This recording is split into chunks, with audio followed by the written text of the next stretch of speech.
आवाज आ रही है? चले, हमने सेक्शन 11 पढ़ा। कल तक जो पढ़ा, अगर कोई क्वेश्चन है तो कर सकते हैं, वरना आगे चलते हैं।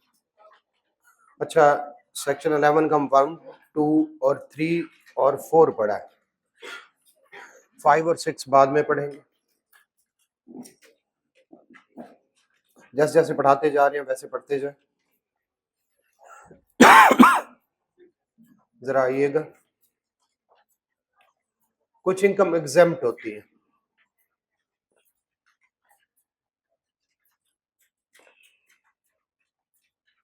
एग्जाम से मुराद है एग्जेम्प्ट फ्रॉम टैक्स। जैसे कोई बंदा बिजनेस करता है, अगर एग्रीकल्चर का खाद वगैरह लगाता है, बीज लगाता है और उससे जो फसल आती है उसको बेचता है, बेसिकली ये बिजनेस है। लेकिन उसको एग्रीकल्चर जो बिजनेस है उसको उन्होंने कह दिया है इनकम टैक्स ऑर्डिनेंस से कि ये फेडरल लेवल पे, इनकम टैक्स ऑर्डिनेंस लेवल पे ये एग्जेम्प्ट है। प्रोवेंशियल पे वो टैक्सेबल है, लेकिन वो हमारे सिलेबस का पार्ट नहीं है। तो अब हम एग्रीकल्चर इनकम को किसी हेड में नहीं लिखेंगे, उसको अलहदा से लिखेंगे। इसका मतलब है हम लिखेंगे 5 हेड्स ऑफ इनकम और एग्जेम्प्ट इनकम। जरा आइएगा, 5 हेड्स कौन से हैं? से किसी बंदे की salary, income from other sources है 2 लाख, और उसकी इनकम फ्रॉम बिजनेस है, बाकी कोई सोर्स नहीं। हो भी सकते हैं 1 लाख, आपकी तसल्ली के लिए बाकी भी कर देते हैं। इनकम फ्रॉम प्रॉपर्टी, मैंने कहा था ना मैं एब्रिविएशन में लिखूंगा, आपने पूरा लिखा। चल, वो 30,000। इनकम फ्रॉम कैपिटल गेन जो है वो 70,000। Total 5 lakh, total 5 lakh. Clear हो गया? ये हमारा कल तक का नॉलेज। इसमें कोई इशू कि सारे हेड्स को जब हम इकट्ठा कर लेते हैं, किसी के 2 हेड्स होते हैं, किसी का 1 हेड होता है, किसी के 3 हेड होते हैं, हो सकता है किसी के 5 हेड से इनकम आ रही है। क्लियर है? अब जरा देखिएगा, एक होती है एग्रीकल्चर इनकम।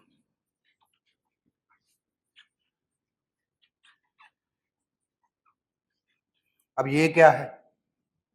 एग्जेम्प्ट है। हालांकि ये बिजनेस है, लेकिन मैं इसको इनकम फ्रॉम बिजनेस का पार्ट नहीं बनाऊंगा, इसको मैं अलहदा से लिखूंगा। क्यों अलहदा से लिखूंगा? क्योंकि इस पे टैक्स नहीं लगना। तो समझ ले 2 लाख रुपए उसकी एग्रीकल्चर इनकम है। बताइएगा उसकी टोटल इनकम कितनी? 7। टोटल इनकम उसकी कितनी है? 7 लाख। क्लियर हो गया? तो इसका मतलब है टोटल इनकम से मुराद है सारे हेड्स की income plus exempt income. Total income, total income का कंसेप्ट समझ आया? सारे हेड्स की income plus exempt income. Total income यहां कहीं पे लिखा होगा, जरा पढ़ते हैं। सेक्शन 10 आपके पास नोट्स मौजूद है और सामने भी नजर आ रहा है। टोटल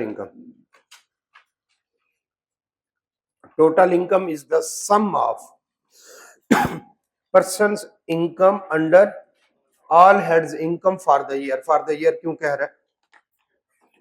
इनकम टैक्स होता ही एनुअल बेसिस पे, और हम टैक्स ईयर पढ़ भी चुके हैं, ऐसा ही है। And plus person's income exempt from tax under any provision. Provision से क्या मुराद है? सेक्शन, सब सेक्शन वगैरह वगैरह। Clear? Under any provision of the ordinance. Ordinance से क्या मुराद है? Income tax ordinance 2001। प्रोविजन से क्या मुराद है? उसका कोई सेक्शन, कोई सब सेक्शन, कोई क्लॉज, आगे कोई भी। क्लियर हो गया? तो कुल मिला के बात क्या है? पावर वर्ड्स सारे हेड्स प्लस एग्जेम्प्ट इनकम, इन सब को मिला लें तो हमारे पास क्या बन जाती है? Total income. ये कंसेप्ट समझ आया?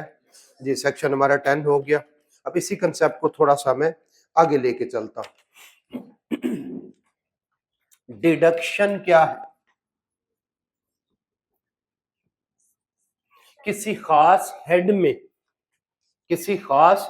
हेड में जाके जो एक्सपेंसेस या ऐसी अमाउंट जो अमाउंट चार्जेबल टू टैक्स में से लेस होती है, उसको क्या कहते हैं? डिडक्शन।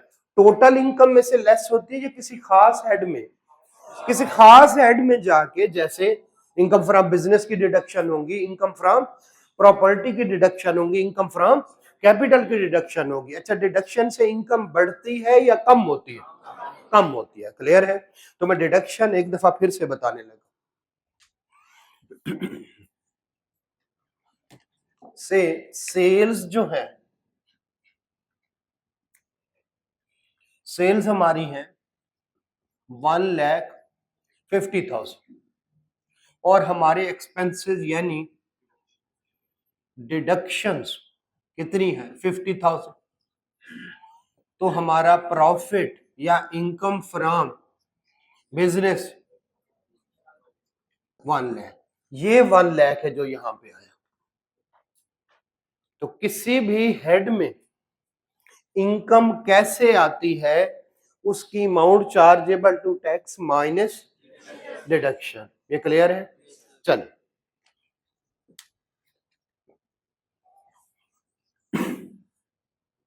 इसी कंसेप्ट को आगे बढ़ाते हैं। टैक्स क्यों लगाया जाता है? गवर्नमेंट अपने खर्चे पूरे करने का। गवर्नमेंट अपने खर्चे क्या करती है? गवर्नमेंट प्रॉफिट के लिए बनी है या सोशल वेलफेयर के लिए? सोशल वेलफेयर के लिए। गवर्नमेंट अमीरों से टैक्स लेती है, उन बंदों से टैक्स लेती है जो कि अफोर्ड कर सकते हैं, और फिर गरीबों पे और उनकी फलाह पे खर्च करती है। ऐसा है। ज़कात क्या है? अमीर बंदा गरीबों को देता है। तो ऑलमोस्ट टैक्स और ज़कात का सिस्टम तो ना कहें, पर्पस सेम है। क्लियर है? अगर कोई बंदा ज़कात देता है तो वो उसको इनकरेज करते हैं, अच्छी बात है, तुम क्या कर रहे हो? ज़कात दे रहे हो। क्लियर है? अब जो बंदा ज़कात दे रहा है, जो बंदा टैक्स दे रहा है, दोनों का पर्पस ऑलमोस्ट सेम है। इसीलिए जो बंदा ज़कात देता है वो उसको इनकरेज करते हैं। कौन? टैक्स अथॉरिटीज, एफबीआर, कमिश्नर, वो उसको क्या करते हैं? इनकरेज करते हैं। ज़कात को नाम दिया जाता है डिडक्टेबल अलाउंस।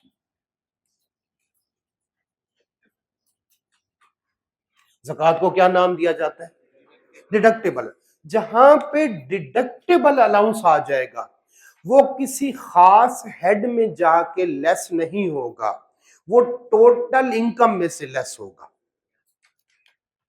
दोबारा समझे, ज़कात और डिडक्शन में फर्क। डिडक्शन भी लेस होती है इनकम से, डिडक्टेबल अलाउंस भी इनकम में से लेस होते हैं। फर्क क्या है?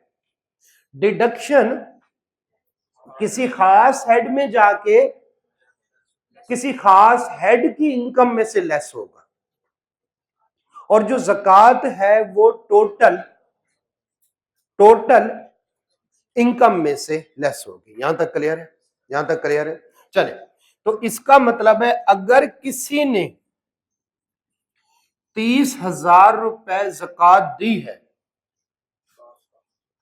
30,000 रुपए ज़कात दी है, तो उसको इधर कहीं लेस होना चाहिए या टोटल में से लेस हो? टोटल में से। क्लियर हो गया? ज़कात वो कहते हैं भाई आप ज़कात दो, हम आपकी टोटल इनकम उतने से क्या कर देंगे? कम कर देंगे। ये वाली बात समझ आती है? अच्छा,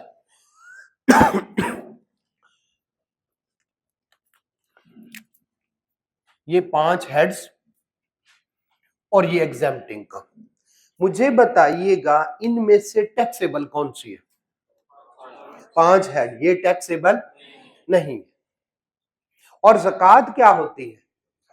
टोटल इनकम में से डिडक्टेबल अलाउंस यानी लेस होगी। क्लियर है? अब मैंने टैक्सेबल इनकम तक पहुंचना है। मैं 7 लाख में से कौन सी दो चीजें लेस करूं कि मैं टैक्सेबल इनकम तक पहुंचूं, जिस पे टैक्स लगे। नंबर 1, मैं एक तो एग्जेम्प्ट इनकम निकाल दूं और दूसरा ज़कात यानी डिडक्टेबल। ये वाली बात समझ आती है? चलें ठीक है। तो मैं कहता हूं टोटल इनकम हो गई कितनी? 7 लाख। टोटल इनकम हो गई 7 लाख, उसमें से लेस करता हूं एग्जेम्प्ट इनकम, और उसमें से मैं क्या लेस करता हूं? ज़कात यानी डिडक्टेबल अलाउंस। क्लियर है? तो टोटल इनकम से मुराद है सारे हेड्स की इनकम प्लस एग्जेम्प्ट इनकम, ये सेक्शन 10 कहता है। और टैक्सेबल इनकम तक तो पहुंचना है, तो मैं माइनस करूंगा लेस एग्जेम्प्ट, यानी वो एग्रीकल्चर इनकम कितनी है? 2 लाख। और क्या लेस करूंगा? Deductible allowance. डिडक्टेबल अलाउंस बहुत सारे हैं, अभी हमने कौन सा पढ़ा है? कितनी? 30,000। मेरी टैक्सेबल इनकम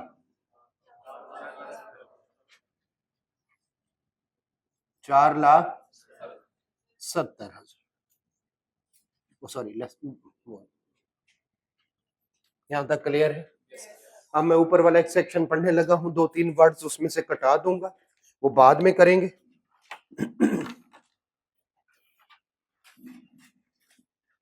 टैक्सेबल इनकम,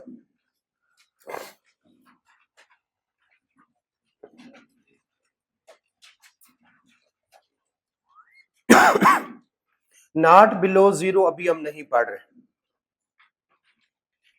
ये बाद में पढ़ समझाता हूं। क्लियर है? बाकी बनाने लगा। टैक्सेबल इनकम नजर आ रहा है सबको? Taxable income, taxable income of a person for the tax year. Person का पता है? Tax year. क्लियर है ना? For a tax year shall be the total income. Total income क्या होती है?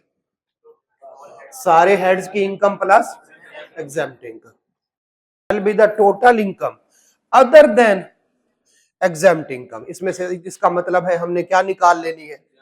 एग्जेम्प्ट इनकम निकाल लेनी। क्लियर है बेटा? आगे चलते हैं।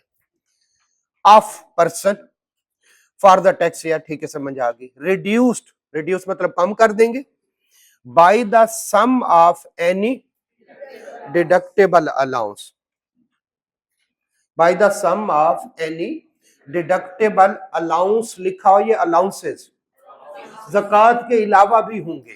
क्लियर है? ज़कात अभी हमने पढ़ा है।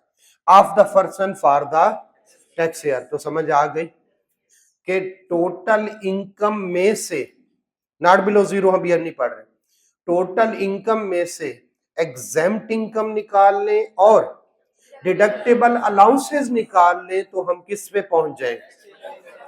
हमने पढ़े 5 हेड्स। किसी भी हेड्स में इनकम कैसे बनती है? उस चार्जेबल टू टैक्स में से डिडक्शन निकाल लें। अगर डिडक्शन ज्यादा हो जाए तो लॉस हो जाता है। लॉस के साथ क्या करना है हम आगे पढ़ेंगे। यहां तक क्लियर है?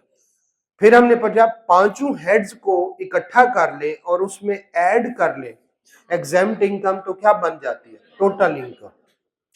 टोटल इनकम में से एग्जेम्प्ट इनकम और डिडक्टेबल अलाउंस लेस कर दे, टैक्सेबल इनकम आ जाती है। क्लियर है? जल्दी से एग्जांपल लिख ले ताकि आपको बाद में जो है मुश्किल ना हो।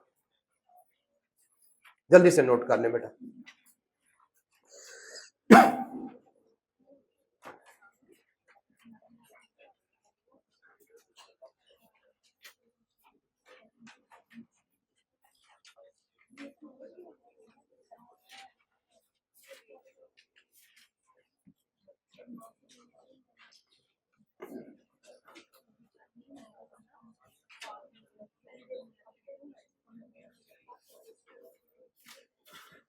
करें बेटा, कर रहे फिर आगे चलते।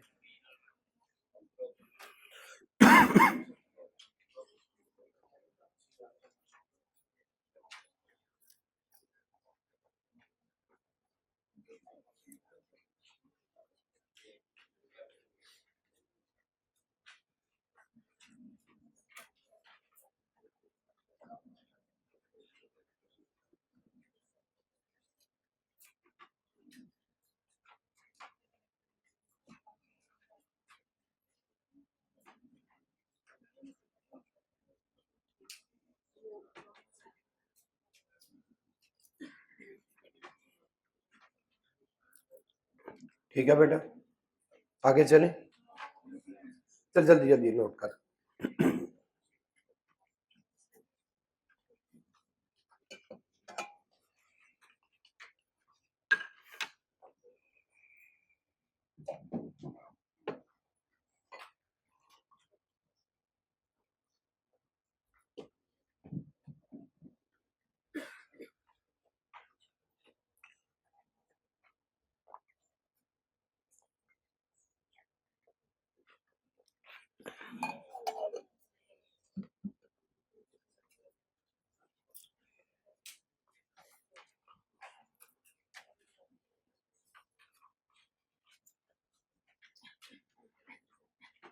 ओके है बेटा।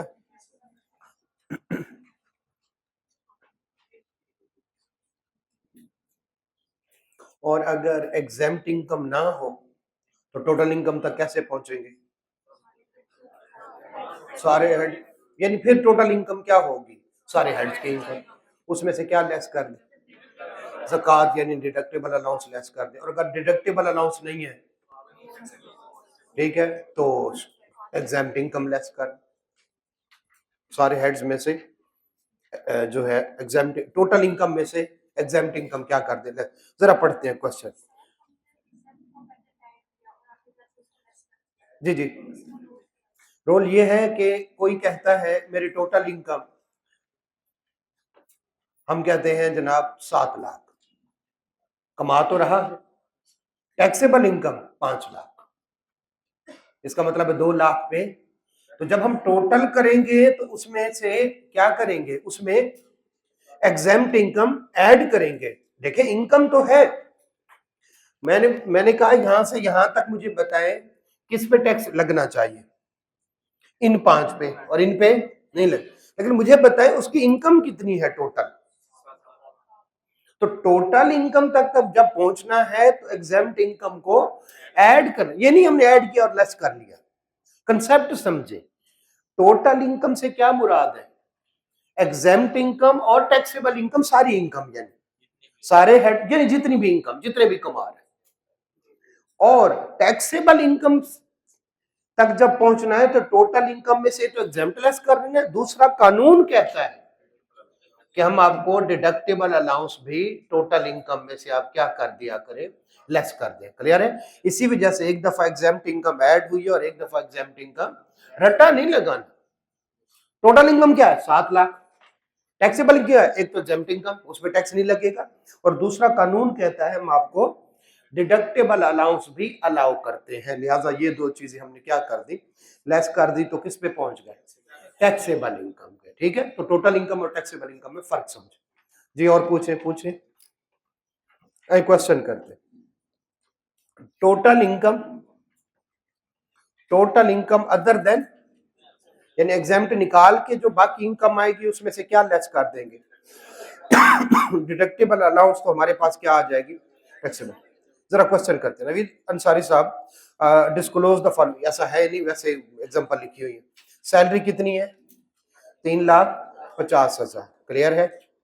3,50,000 सैलरी है, ठीक है। और बिजनेस इनकम 2,50,000, ठीक है जी, 2,50,000। ओके। एग्रीकल्चर इनकम कितनी है?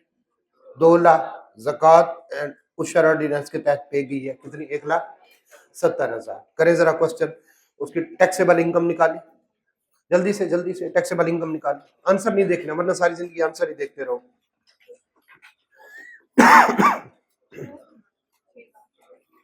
जल्दी से, मुझे नहीं पता बस।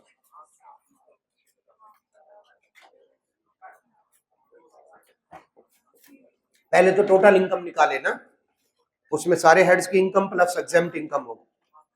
निकाले बेटा, निकाले जल्दी से।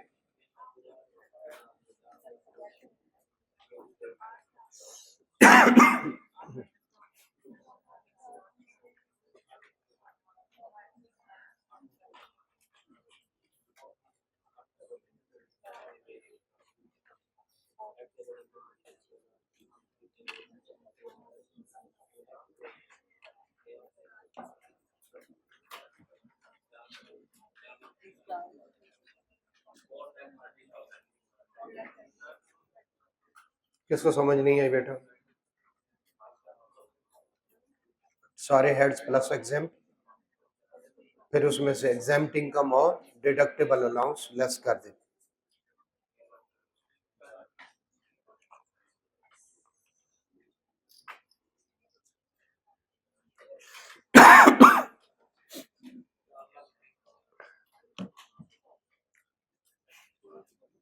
ओके बेटा, किससे नहीं हुआ मैं क्वेश्चन करा दूं?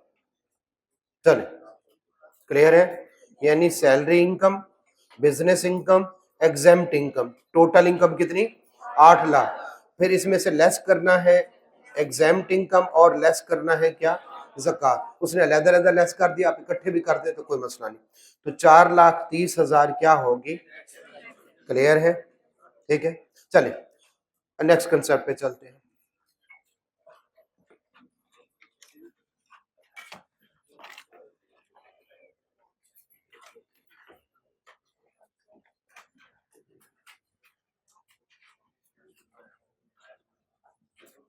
बड़ा छोटे छोटे कंसेप्ट हैं, अगर कुछ छुट्टी कर रहा है या क्लास से सीरियसली नहीं ले रहा या क्लास में अटेंटिव नहीं है, बातें कर रहा है, बहुत बड़ा नुकसान कर रहा है, क्योंकि बेस नहीं होगी तो आगे आपको कुछ भी समझ नहीं आएगा।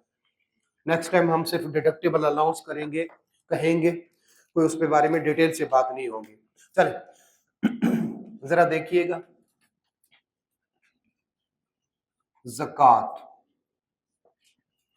वो कहते हैं ज़कात आपने सेंट्रल ज़कात फंड के में जमा करानी। कहां जमा करानी? सेंट्रल ज़कात फंड में। जब आप ज़कात सेंट्रल ज़कात फंड में जमा करवा देते हैं तो कहते हैं आपने ज़कात को ज़कात एंड उशर ऑर्डिनेंस के तहत जमा करवा दी। तो ज़कात के कानून का नाम क्या है? ज़कात एंड उशर ऑर्डिनेंस। क्लियर हो गया? दो चीजों में फर्क है, एक है ज़कात, एक है डोनेशन। दोनों हम पढ़ेंगे।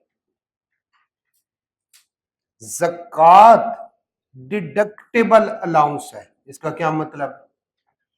टोटल इनकम में से लेस करेंगे। डोनेशन वो बाद में पढ़ेंगे, वो ज़कात नहीं है, उस पे एवरेज रेट मिलता है, वो टैक्स में से लेस करते हैं। चलो इधर ही बता दो, ज़कात जो है वो टोटल इनकम में से लेस करते हैं, लेकिन अगर कोई डोनेशन देता है तो उसको किस में से लेस करते हैं? टैक्स में से।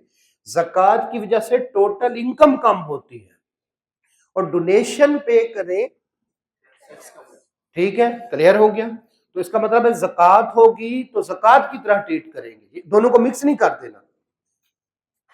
डोनेशन आगे पढ़ेंगे डिटेल से, जहां पे वर्ड डोनेशन आ जाए उसको टोटल इनकम में से लेस नहीं करना, और जब ज़कात आ जाए उसको टैक्स में से लेस नहीं करना।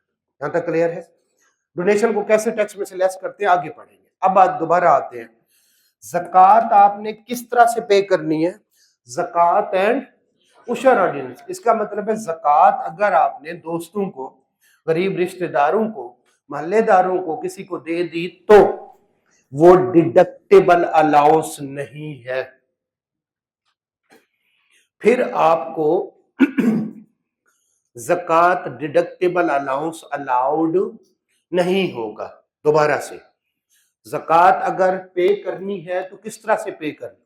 आप चाहते हैं मेरी टोटल इनकम कम हो जाए और मैं नेकी भी कमाऊं, तो ज़कात आपने ज़कात एंड उशर ऑर्डिनेंस के तहत देनी है। वैसे किसी दोस्त, यार, मोहल्लेदार, गरीब रिश्तेदार, उनको ज़कात आप दे तो सकते हैं, फिर आपको डिडक्टेबल अलाउंस अलाउड नहीं होगा। यहां तक क्लियर? तो ज़कात एंड उशर ऑर्डिनेंस के तहत, हमारे सिलेबस में नहीं लिखी हुई ये वाली बात, ज़कात एंड उशर ऑर्डिनेंस के तहत कैसे पे करते हैं? जब सेंट्रल ज़कात फंड में ज़कात को क्या कराते हैं? जमा करवाते हैं। क्लियर है? कैसे करवाते हैं वो एक लंबी कहानी, ये आपसे इतना पूछा जाएगा। अब जरा मुझे बताइएगा, एक बंदे ने ज़कात दी किसी मोहल्लेदार को, एक बंदे ने सेंट्रल ज़कात फंड में जमा करवाई, ज़कात एंड उशर ऑर्डिनेंस जैसे कहता है, तो किसको डिडक्टेबल अलाउंस मिलेगा? सेंट्रल।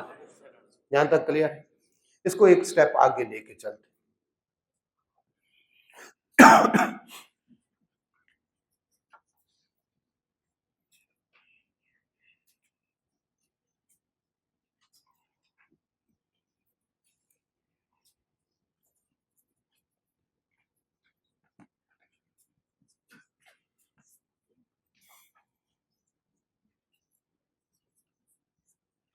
समझ गया? पढ़ा था कभी? सेल्स माइनस रिडक्शन या एक्सपेंसेस, तो ये लॉस है। क्लियर हो गया? यहां तक क्लियर हो गया?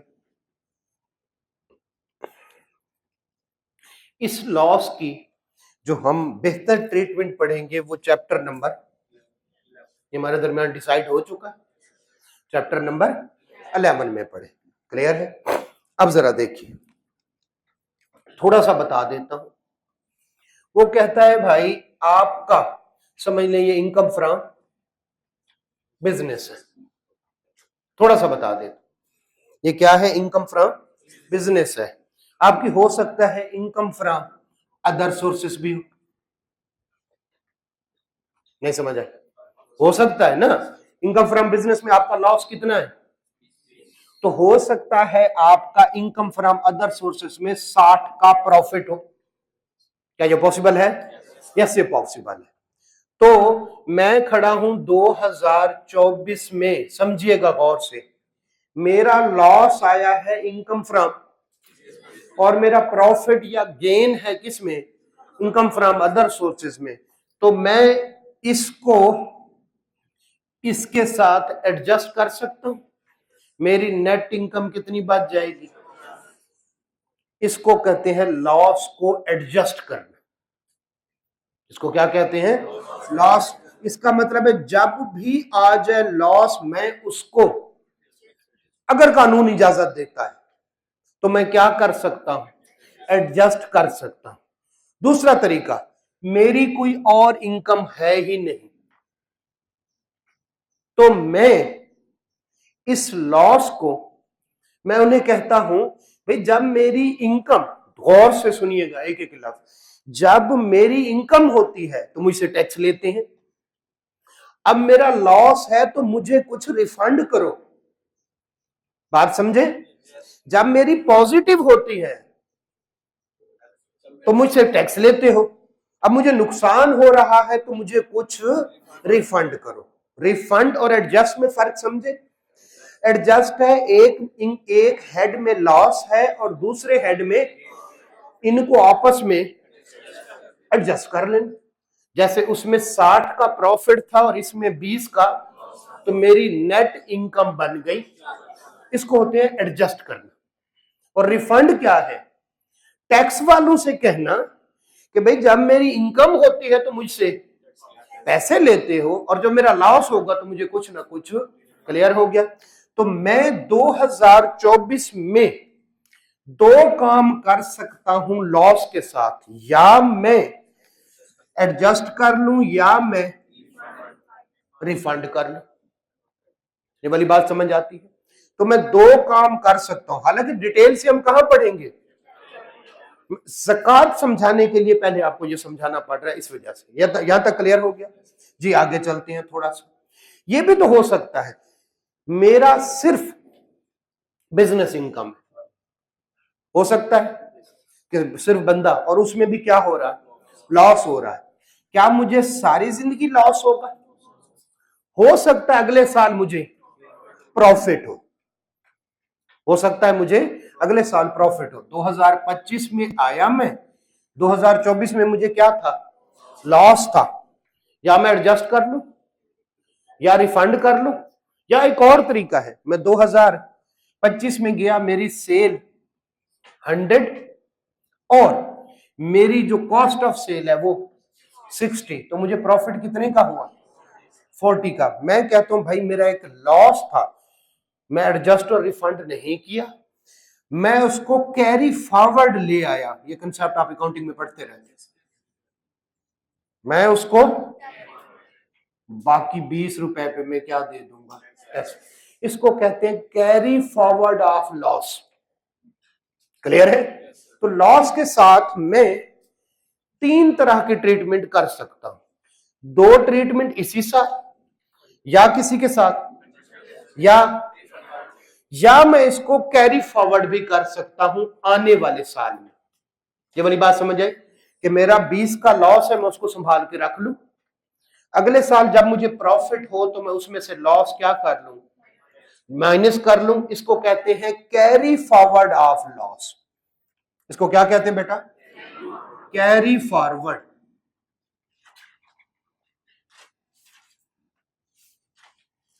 यहां तक क्लियर है? ये कंसेप्ट समझ नहीं आ रहा या आ रहा है? चलिए, ये भी हो सकता है मैं आज बिजनेस बंद कर रहा हूं, मैं आज बिजनेस बंद कर रहा हूं, तो मैं उन्हें कहता हूं भाई आपने मुझसे 2023 में पैसे लिए थे, उस टाइम पे मेरी जो सेल थी वो 100 रुपए थी और 70 रुपए मेरा क्या था, डिडक्शन, तो मेरा प्रॉफिट कितना था। मैं कहता हूं नहीं, वो रिटर्न दोबारा से ओपन करो और ये वाला लॉस क्या करो, उसमें एडजस्ट करो और मेरा टैक्स काम करो और बाकी जो है मुझे क्या कर दो, रिफंड कर दो। क्लियर है? इसको कहते हैं लॉस को कैरी बैक कर लेना, कैरी बैक या कैरीड बैक। दोबारा बता देता हूं, अगले साल के प्रॉफिट के साथ इस साल का लॉस एडजस्ट करूं तो, और पिछले साल के साथ करूं तो कैरीड बैक। क्लियर हो गया? पिछले साल की रिटर्न रिवाइज होगी दोबारा से, और उसमें पहले मैं 30 का प्रॉफिट दिखा रहा था, अब मैं कितने का प्रॉफिट दिखाऊंगा, 10 का, 20 क्या कर लूंगा। कैसे करते हैं, एक लंबा प्रोसीजर है, हमारा चैप्टर है पूरा 16। यहां से मैं तो थोड़ा बहुत रिफंड हो जाएगा जो हमने टैक्स पहले पे किया हुआ था। क्लियर है? अब जरा जी जी जी एडजस्ट करेंगे तो बाकी रिफंड हो जाएगा 2023 में। कंसेप्ट समझिएगा, अगर मुझे लॉस होता है मैं एडजस्ट कर लूं या रिफंड कर लूं, या लॉस को कैरीड बैक। ये सिंपल कंसेप्ट है, बहुत ज्यादा टेक्निकलिटीज में जाने की जरूरत नहीं। क्लियर हो गया? मैं लॉस को, हालांकि हमने कहा है इसको हम किस में डिस्कस करेंगे, चैप्टर 11 में। यस, चैप्टर 11 में करेंगे, लेकिन 2-3 बातें हमें समझ आई कि हम जब लॉस हो जाए तो उसको एडजस्ट या उसको कैरीड बैक कर सकते हैं। ये कंसेप्ट क्लियर है? तो आगे चले। ओके, कैरीड बैक का मतलब है, देखिए कैरीड फॉरवर्ड का है अगले साल की इनकम के साथ एडजस्ट करना, कैरीड बैक है पिछले वाली रिटर्न को ओपन करना दोबारा से और उसके साथ क्या कर लेना, एडजस्ट कर लेना। पिछले साल कितने की इनकम, 30 की, तो 20 का लॉस उसके साथ एडजस्ट करके मैं कहूंगा पिछले साल मेरी इनकम 30 नहीं थी बल्कि कितनी थी। कैसे करते हैं, लंबा प्रोसीजर, बस लॉस को अगले साल के साथ एडजस्ट कराएं तो कैरी फॉरवर्ड, और पिछले साल के साथ करें कैरीड बैक। यहां तक क्लियर है? आगे चलते हैं। ज़कात डिडक्टिबल अलाउंस है। क्लियर हो गया? ज़कात एंड उशर ऑर्डिनेंस के तहत पे करेंगे तो अलाउड होगा, अदरवाइज अलाउड नहीं होगा। यहां तक क्लियर है? अब जरा देखिए, मेरी टोटल इनकम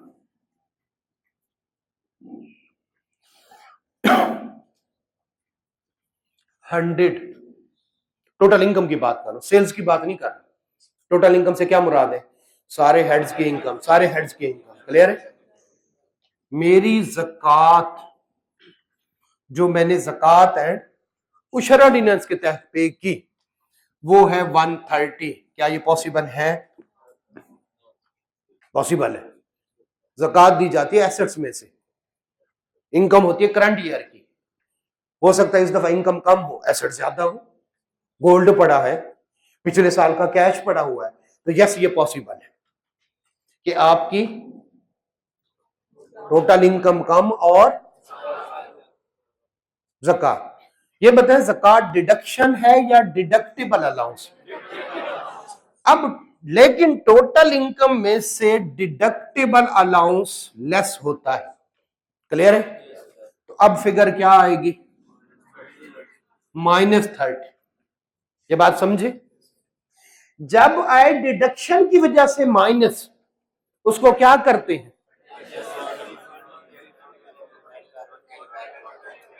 लेकिन इसकी सूरत में ना रिफंड होगा, ना कैरी फॉरवर्ड होगा, ना, बल्कि इसको -30 भी नहीं लिखना, 0 लिख दे।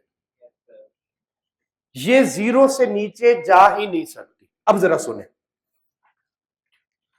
डिडक्शन की वजह से लॉस आ सकता है, डिडक्टेबल अलाउंस की वजह से लॉस नहीं है। अगर आप ज़कात टोटल इनकम से ज्यादा पे कर लेते हैं तो आपने ये नहीं लिखना कि मुझे लॉस आया है, ये 0 से नीचे जा ही नहीं सकता। और ये जो -30 आप निकाल के बैठे हुए थे, ना वो रिफंड होगा, ना एडजस्ट होगा, ना कैरी फॉरवर्ड होगा, ना कैरिड बैक होगा। इसको समझाने के लिए मैंने इसको समझाया। क्लियर हो गया? तो डिडक्शन की वजह से लॉस हो सकता है, डिडक्टेबल अलाउंस की वजह से लॉस नहीं हो सकता। और अगर लॉस हो तो हम उसको इग्नोर करेंगे, ना एडजस्ट करेंगे, ना रिफंड करेंगे, ना कैरी फॉरवर्ड करेंगे, ना कैरिड बैक करेंगे। क्लियर है जी? टैक्स तो नहीं देना पड़ेगा, लेकिन रिफंड भी नहीं मिलेगा, किसी के साथ एडजस्टमेंट भी नहीं मिलेगी। बस ये कहेंगे हम आपकी, हालांकि टोटल इनकम कितनी है और डिडक्टेबल अलाउंस कितना है, बट हम समझेंगे हमारी कोई इनकम नहीं, माइनस में नहीं लिखेंगे। लेकिन अगर डिडक्शन ज्यादा है और यानी चार्जेबल टू टैक्स अमाउंट, तो हम कहते हैं क्या है, लॉस है, वो एडजस्ट भी होता है, रिफंड भी हो सकता है, कैरी फॉरवर्ड भी हो सकता है। कौन सा एडजस्ट होता है, कौन सा रिफंड होता है, चैप्टर नंबर 11 में डिस्कस करेंगे। क्लियर हो जी? टोटल इनकम ज्यादा, वो तो सिंपल है ना, वो तो फिर बाकी टैक्सेबल इनकम आ जाएगी ना, वो तो हमें पता है। जैसे ये अगर ये 1000 है, ये 130 है, तो बाकी क्या हो जाएगी, टैक्सेबल इनकम, उस पर रेट लगाएंगे और टैक्स देंगे, वो तो हमने पढ़ा हुआ है। इस सूरत में टैक्सेबल इनकम क्या हो जाएगी, 0 हो जाएगी, नॉट बिलो। ये कंसेप्ट किसी को नहीं समझ आया तो बोले, क्वेश्चन था आपको। सर अगर हम टोटल इनकम में से जितना हमारा टैक्स बनता है सारा का सारा ज़कात में दे दें, टैक्स का आने फिर नहीं नहीं वो अलग है, अभी टैक्स तक सोचे ना, क्या मैंने टैक्स कैलकुलेट करवाया? नहीं, तो टैक्स के बारे में तो सोचे नहीं। मैंने 3 चीजें कैलकुलेट करवाई हैं, एक टोटल इनकम, एक एग्जेम्प्ट इनकम और एक टैक्सेबल इनकम। बस इतना, इससे ज्यादा मैंने कैलकुलेट नहीं करवा। टैक्स क्या होता है बाद में देखें। क्लियर है? कोई क्वेश्चन है तो बता दे, मैं सम अप करने लगा हूं, जल्दी जल्दी फिर कंसेप्ट पढ़ते हैं। सारे हेड्स प्लस एग्जेम्प्ट इनकम, सारे हेड्स हमने कल पढ़ लिए थे। कैसे किसी हेड में से इनकम निकलती है वो भी हमने कल पढ़ लिया है। क्लियर हो गया? सारे heads plus exempt income, total income, उसमें टैक्सेबल, उसमें एग्जेम्प्ट, दोनों शामिल। क्लियर है? टोटल इनकम से टैक्सेबल इनकम में आता है, एक तो एग्जेम्प्ट इनकम निकालते हैं, एक क्या लेस करेंगे, डिडक्टेबल अलाउंस। तो हम किस पे पहुंच जाएंगे, टैक्सेबल इनकम। ये क्लियर है?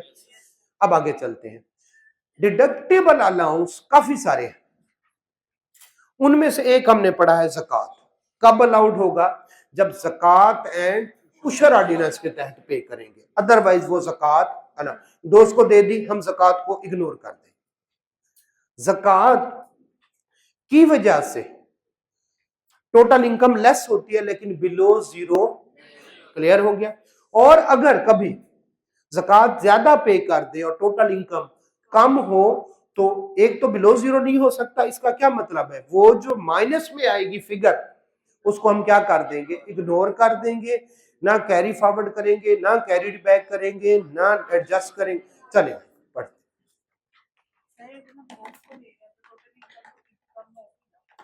बट एक तो गरीब दोस्त रखे ही ना,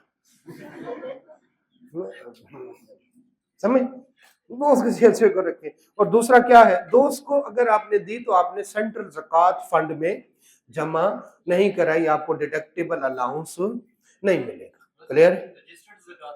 जी जी, रजिस्टर्ड उस पे पे करें, सेंट्रल ज़कात फंड। हम दोबारा से एक कंसेप्ट था टैक्सेबल इनकम का, वो पढ़ते हैं। आज बेटा आज taxable income of a person for the tax year shall be the total income other than exempt income for the person as reduced, कम होगी, not below जीरो, कभी माइनस में नहीं आएगी, लॉस नहीं होगा। क्लियर है? जल्दी से आगे ज़कात पे पहुंचे। अब नॉट बिलो जीरो की समझ आ गई? चलिए, डिडक्टेबल अलाउंस ज़कात। A person shall be entitled to a deductible allowance. Entitled to deductible allowance इसका मतलब है उसको deductible allowance allowed होगा। इसका मतलब है टोटल इनकम में से कोई अमाउंट क्या करेंगे, लेस करें। For the amount of any zakat paid by the person for the tax year. person क्या है, टैक्स ईयर क्या है, बार बार हम डिस्कस कर चुके हैं। अगर पे करेगा अंडर ज़कात एंड उशर ऑर्डिनेंस 1980, इसका मतलब इसके अलावा कहीं पे करेगा, जो नीचे लिखा हुआ है। अगर क्वेश्चन साइलेंट है तो समझो उसने ज़कात एंड, उसने कहा ज़कात पे की, तो हम कहेंगे ज़कात एंड उशर। ज़कात paid to relative friends will not be deducted, deductible allowance नहीं होगा, क्योंकि वो ज़कात एंड उशर ऑर्डिनेंस के तहत आपने पे नहीं की। एनी अलाउंस, कौन से वाला, deductible allowance, any allowance, deductible allowance are part of the allowance, पूरा या सारे का सारा। इसमें से बताएं, ये 100 था, ये कौन से वाला एडजस्ट नहीं हो सका, 100 या 130 या 30 एडजस्ट नहीं हो सका। क्लियर है? एनी अलाउंस या part of allowance 30 under this section for the tax year that is not fully deducted. कितना फुल्ली डिडक्टेड नहीं हुआ, 30, उसके बारे में बात कर रहा है। एक पार्ट 130 का 30 जो है वो, यानी 100 तो एडजस्ट हो गया, 30 एडजस्ट नहीं हो गया। While calculating the taxable income, total income में से ज़कात लेस करते हैं तो क्या आ जाती है, भूल गए। क्लियर है? वाइल कैलकुलेटिंग, हर एक लफ्ज को समझे।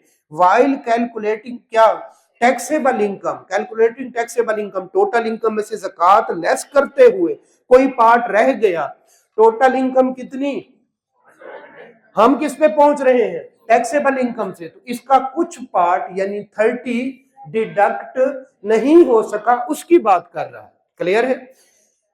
अंडर सेक्शन 9 जो है अंडर सेक्शन 9 कौन से वाला पढ़े थे ना, taxable income, taxable income for the year shall not be refunded, bracket में लिख लें, कानून का पार्ट नहीं है, एडजस्टेड, नहीं समझ आ रही, चलिए, रिफंडेड या एडजस्टेड, कोई पार्ट जो पूरे का पूरा एडजस्ट नहीं हो सका,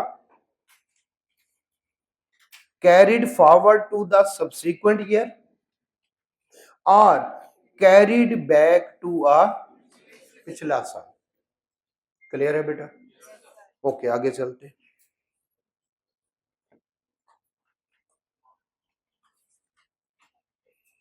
पर्सन, जिस तरह से पढ़ाते जा रहे हैं, अभी मैंने क्या छोड़ दिया है दरमियान में, जो है वर्कर वेलफेयर फंड, ये भी डिडक्टेबल अलाउंस है, वर्कर प्रॉफिट पार्टिसिपेशन फंड। जल्दी से पर्सन पे, पर्सन सा एक पता है, हमें पता है कि इंडिविजुअल,